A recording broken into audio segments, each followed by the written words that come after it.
السلام علیکم ورحمۃ اللہ وبرکاتہ۔ اللہ رب العزت قرآن مجید میں ارشاد فرماتے ہیں وَإِنِ اسْتَنصَرُوكُمْ فِي الدِّينِ فَعَلَيْكُمُ النَّصْرُ، اور اگر وہ دین کے معاملہ میں مدد مانگیں تو تمہیں ان کی مدد کرنی لازم ہے۔ ہمارا ریاست جموں کشمیر کے ساتھ وہی تعلق ہے جو درخت کے ساتھ جڑ کا، ناخن کے ساتھ گوشت کا اور روح کے ساتھ جسم کا ہوتا ہے۔ تخلیق پاکستان کے بانیوں نے پہلے دن سے کشمیر کو پاکستان کا ایسا حصہ قرار دیا جس کو پاکستان سے جدا کیا جائے تو پاکستان مکمل نہیں رہ سکتا۔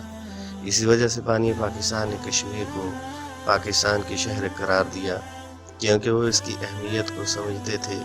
یہی وجہ ہے کہ قائد اعظم محمد علی جناح رحمہ اللہ نے قیام پاکستان سے قبل کشمیر کا 4 مرتبہ دورہ کیا۔ پہلی مرتبہ 1926 کو، دوسری دفعہ 1929، تیسری دفعہ 1936 اور آخری مرتبہ 1944 میں کشمیر گئے۔ اس حقیقت کو کوئی نہیں جھٹلا سکتا کہ کشمیر جغرافیائی، مذہبی اور علاقائی اعتبار سے بھی پاکستان کا حصہ ہے، لیکن بھارت نے اپنے غاصبانہ اور ظالمانہ قبضے کے ذریعے ہمیشہ اس کشمیر جنت نظیر کو ہندوستان کا حصہ بنانے کی ناکام کوشش کی، جو ہمیشہ سے ہی ناکام اور ہمیشہ ناکام رہے گی انشاءاللہ۔ کشمیر کی آزادی کی جدوجہد پاکستان کا مذہبی فریضہ بھی ہے، اور پاکستان کے سیاسی اور اقتصادی مفادات بھی اس آزادی کے ساتھ وابستہ ہیں۔ کشمیریوں پر مظالم کے خلاف آواز اٹھاتے ہوئے اور انہیں حق خود ارادیت دلانے کے لیے پاکستانی قومی اسمبلی میں 1992 میں ایک قرارداد پیش کی گئی کہ جس کا مقصد یکجہتی کشمیر کو قومی سطح پر منانا تھا۔ یہ بل قومی اسمبلی سے پاس کیا گیا کہ جس کے بعد یوم یکجہتی کشمیر کو قومی سطح پر منانا شروع کر دیا گیا اور آج تک منایا جا رہا ہے۔ اسلام اس یکجہتی کے معاملے میں ہماری کیا رہنمائی کرتا ہے؟ قرآن مجید میں رب العزت ارشاد فرماتے ہیں وَإِنِ اسْتَنصَرُوكُمْ فِي الدِّينِ فَعَلَيْكُمُ النَّصْرُ، کہ کوئی مظلوم مسلمانوں سے کافروں کے خلاف مدد مانگے تو ہمارے لیے اللہ تعالیٰ کا حکم ہے کہ ہمیں ان کی مدد کرنی چاہیے۔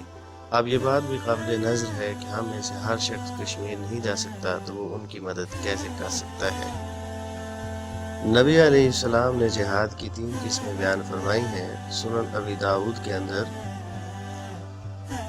سیدنا انس بن مالک رضی اللہ تعالیٰ عنہ فرماتے ہیں کہ رسول اللہ صلی اللہ علیہ وسلم نے فرمایا جہاد کرو مشرکین کے ساتھ، اپنے مالوں، اپنی جانوں اور اپنی زبان کے ساتھ۔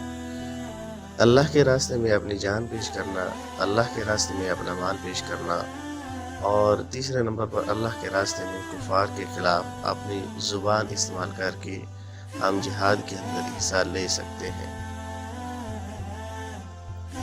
سامعین کرام، آج سوشل میڈیا کا دور ہے۔ ہم اپنی آواز دنیا تک بہت جلد اور آسان انداز میں پہنچا سکتے ہیں، اور ہمیں اس ہتھیار کو بھی عمدہ طریقے سے استعمال کرنا چاہیے، اور یہ بھی ہمارے لیے جہاد باللسان بن سکتا ہے۔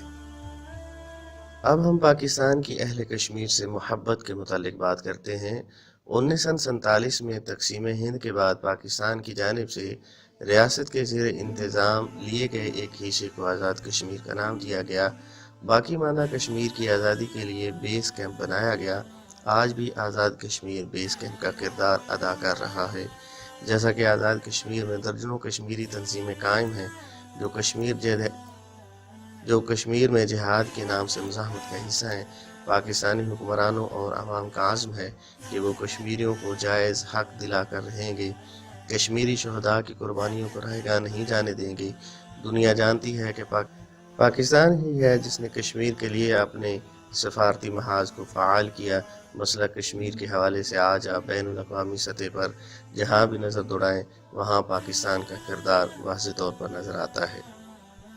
کشمیر اور اہل کشمیر سے محبت ہمارا اخلاقی اور انسانی فرض ہونے کے ساتھ ساتھ ہمارا ایمانی اور دینی فریضہ بھی ہے، کیونکہ اللہ رب العزت کا ارشاد ہے انما المؤمنون اخوہ، کہ مومن آپس میں بھائی بھائی ہیں۔ شاعر نے خطۂ کشمیر کے متعلق کیا خوبصورت کہا ہے، یاران جہاں کہتے ہیں کشمیر ہے جنت، جنت نہ کسی کافر کو ملی ہے نہ ملے گی۔ خطۂ کشمیر کو اللہ رب العزت نے اتنی خوبصورتی سے نوازا ہے کہ جب انسان دیکھتا ہے تو عقل دنگ رہ جاتی ہے۔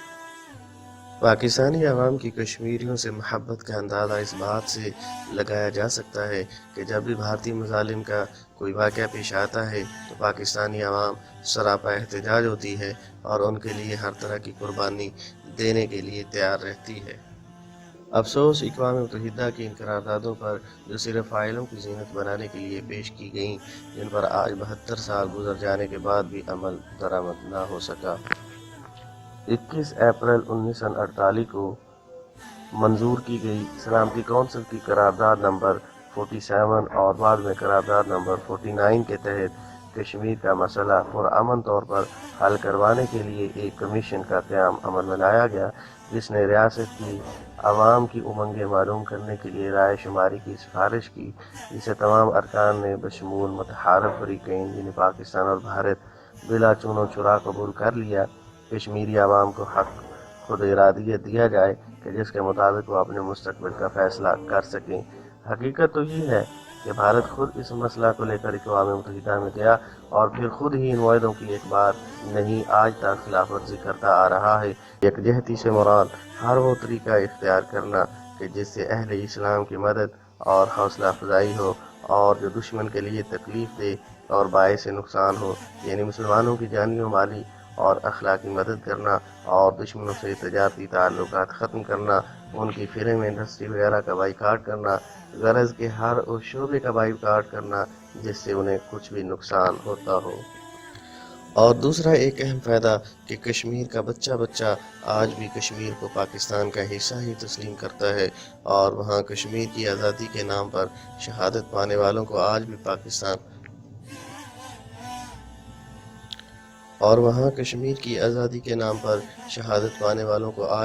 پاکستانی پرچم میں لپیٹ کر سپرد خاک کیا جاتا ہے، اور یہ منظرنامہ آج سے 20 سال پہلے موجود نہیں تھا، جو کہ اظہار یکجہتی کا خوشائند نتیجہ اور پھل ہے۔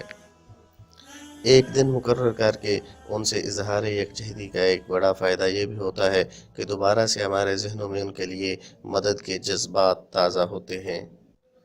ویسے تو کشمیری حریت پسند اپنی آزادی کی یہ جنگ گزشتہ 72 سال سے بدستور لڑ رہے ہیں، جس کی پاداش میں 40 لاکھ سے زائد کشمیری بے گھر ہو چکے ہیں، جبکہ 1.5 لاکھ سے زائد لوگ آزادی کی اس راہ میں جام شہادت نوش کر چکے ہیں، لاکھوں بچے یتیم ہو چکے ہیں، مگر آج بھی ان کشمیریوں کے لب پر ایک ہی صدا گونج رہی ہے، کشمیر بنے گا پاکستان، کہ جس کی تازہ مثال یہ ہے کہ جموں کی سرزمین سے تعلق رکھنے والا بزرگ، جسے اسلام اور پاکستان زندہ باد کے نعرے لگانے کی پاداش میں ڈوگرا فوجیوں نے پابند سلاسل کر دیا تھا، وہ جیل میں ہی اذان کہتا اسلام اور پاکستان زندہ باد کے نعرے لگاتا رہا۔ تب اسے وارننگ دی گئی کہ وہ ایسا نہ کرے ورنہ سخت ترین سزا بھگتنے کے لیے تیار رہے۔ اسلام اور پاکستان کی محبت میں سرشار کشمیری بزرگ بھی اسلام اور پاکستان کا نام لیتا رہا، تب اسے سخت چلچلاتی دھوپ میں کھڑا کر دیا گیا۔ وہ پھر بھی باز نہ آیا، اسے کہا گیا کہ تمہیں گولی مار دی جائے گی۔ بوڑھے نے اپنا سینہ چاک کرتے ہوئے ڈوگرا فوجیوں سے کہا، آؤ مارو گولی، میرے لیے سے بڑھ کر سعادت کی بات اور کیا ہو سکتی ہے کہ میں اسلام اور پاکستان کے نام پر شہید کر دیا جاؤں۔ ہندوستان اب دنیا کو یہ کہنے کی پوزیشن میں نہیں رہا کہ پاکستان مقبوضہ جموں کشمیر میں در اندازی کر رہا ہے۔ ہم تو پہلے بھی کہتے تھے یہ تحریک کشمیری مسلمانوں کی اپنی تحریک ہے، آج بھی ہمارا موقف یہی ہے۔ البتہ فرق یہ ہے کہ اب بھارتی حکام خود بھی اعتراف کرنے پر مجبور ہے۔ بھارت کا اخبار ہندوستان ٹائم خود کو یہ لکھنے پر مجبور ہو رہا ہے کہ تحریک آزادی کی قیادت پڑھے لکھے اعلیٰ تعلیم یافتہ اور امیر ترین کشمیری گھرانوں کے نوجوانوں کے ہاتھ آ چکی ہے، جس میں کئی P H Ds, scholar, university کے پروفیسر، فوج اور پولیس کی نوکری کرنے والے شامل ہیں۔ کشمیر پاکستان کا جز لا ینفک ہونے کی بنا پر پاکستان کا حق ہے کہ وہ مقبوضہ کشمیر کو بھارت کے غاصبانہ قبضے سے آزاد کروانے کے لیے ہر طرح کی قربانی کے لیے تیار رہے۔ اب کشمیر کے حالات ایک تاریخی موڑ پر آ چکے ہیں۔ کشمیر کی آزادی اب دستک دے رہی ہے۔ کشمیری اپنی جانوں کے نذرانے پیش کر کے اپنا فیصلہ دے چکے۔ ان حالات میں ہم پاکستانیوں پر یہ ذمہ داری پہلے سے بھی زیادہ عائد ہوتی ہے کہ ہم تمام مذہبی، سیاسی اور تنظیمی اختلافات کو پس پش ڈال کر کشمیریوں سے اظہار یکجہتی کرتے ہوئے اس تحریک آزادی کشمیر کو پہلے سے بھی مزید مضبوط اور مستحکم بنائیں، تاکہ کشمیری عوام جان لیں کہ پاکستان کا بچہ بچہ، نوجوان اور بوڑھے کشمیری عوام کے شانہ بشانہ ہیں۔